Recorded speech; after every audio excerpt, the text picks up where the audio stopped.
दुनिया कई मौकों पर ये देख चुकी है कि भारत और इजराइल की दोस्ती कितनी गहरी और विश्वास से भरी है। जब जब इजराइल पर कोई संकट आया है तो भारत ने किसी न किसी तरह से उसकी मदद की है। ठीक वैसे ही इजराइल भी भारत के साथ खड़ा दिखाई दिया है। अमेरिका ने इजराइल से भारत को अलग करने की कोशिश की और खुद को इजराइल का मुख्य दोस्त बता डाला, तो इस बात पर इजराइल तगड़ा भड़का और अमेरिका को कड़ी फटकार लगा दी। देखिए कैसे नेतन्याहू ने भारत का नाम लेकर ट्रंप की क्लास लगा डाली। एक तरफ ईरान में खामेनाई की अंतिम विदाई चल रही है, उनके अंतिम दर्शन के लिए लाखों लोगों की भीड़ वहां पर जुटी भी हुई है, तो दूसरी तरफ बात अमेरिका और इजराइल की, जिनके बीच कुछ ठीक नहीं चल रहा है। ये बात हम इसलिए कह रहे हैं क्योंकि नेतन्याहू ने ताजा बयान दिया है। उस बयान को लेकर चर्चा करेंगे और उस बयान का भारत से क्या ताल्लुकात है, आखिरकार भारत उस बयान के बाद अपना क्या नई रणनीति, या यूं कहे कि भारत के लिए वो बयान कितना अहम है। हमारे साथ सैयद हैं। सैयद, नेतन्याहू के एक बयान ने इस वक्त भारत में काफ़ी चर्चा पैदा कर दी है, काफ़ी खलबली मचा दी है। आप सही कह रही हैं, भारत में जो है चर्चा ज़रूर हो रही है, लेकिन उससे ज़्यादा अमेरिका में खलबली मच गई है, क्योंकि नेतन्याहू लगातार इस तरह के बयान दे रहे हैं। ईरान के साथ जो है खटपट जब से हुई है, 28 फरवरी को जब से अटैक किया दोनों ने मिलकर, उसके बाद से ऐसा लग रहा है कि ताल्लुकात तो जो है अमेरिका और इजराइल के सब कुछ ठीक नहीं दिखाई दे रहा है। क्योंकि इससे पहले हमने देखा था कि नेतन्याहू ने ये कहा था कि ये जो डील हो रही है, समझौता हो रहा है अमेरिका और ईरान के बीच में, ये ट्रंप का निजी फैसला है, इसमें मेरा कोई लेना देना नहीं है, ये उन्हीं का फैसला है। और इससे जाहिर हो रहा था कि शायद नेतन्याहू को इसमें लूप में नहीं लिया गया, यानी उनकी रजामंदी नहीं थी।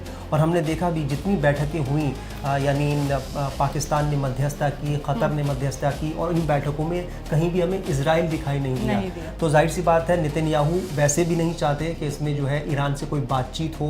नेतन्याहू का एकदम हार्ड लाइन है, वो पहले भी कह चुके हैं कि ईरान को हम नक्शे से मिटाना चाहते हैं दुनिया के, और जाहिर सी बात है वो बातचीत यानी टेबल पर बातचीत के टेबल पर नहीं आना चाहते हैं। इसी वजह से वो इस तरह के बयान दे रहे हैं। और वो बयान क्या है, वो सबसे पहले आपको बता देते हैं कि इजराइल के प्रधानमंत्री बेंजामिन नेतन्याहू ने अमेरिका के उपराष्ट्रपति जेडी वेंस की एक नसीहत जो उन्होंने दी थी उसका जवाब दिया है, और उसमें भारत का जिक्र किया गया है। उन्होंने दावा किया है कि भारत में उनको प्यार करने वाले बहुत सारे लोग हैं, उनको भारत में अपार समर्थन मिल रहा है।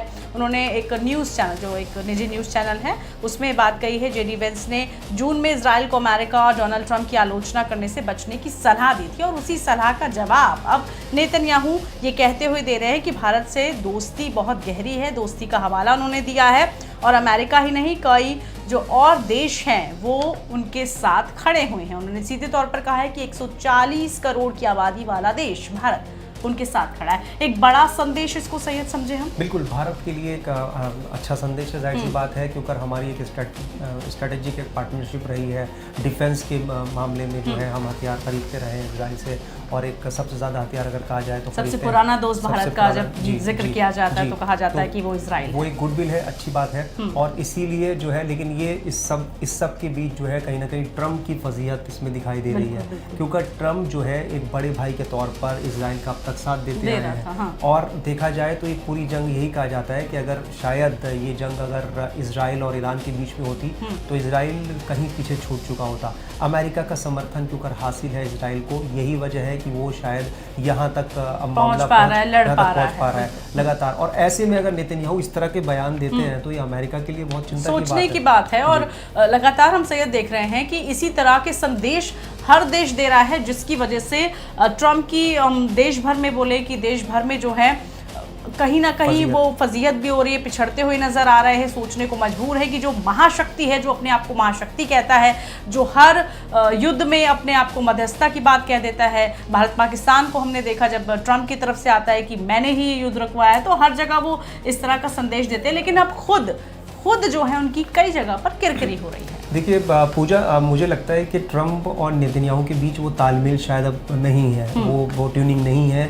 बयान क्योंकि दोनों के अलग अलग आ रहे हैं, वो अलग दिशा में जा रहे हैं, ये अलग दिशा में जा रहे हैं, और इसी तरह के बयान जो नेतन्याहू दे रहे हैं उससे ऐसा लग रहा है कि शायद इन लोगों में उस तरीके से बातचीत अभी नहीं हो रही है।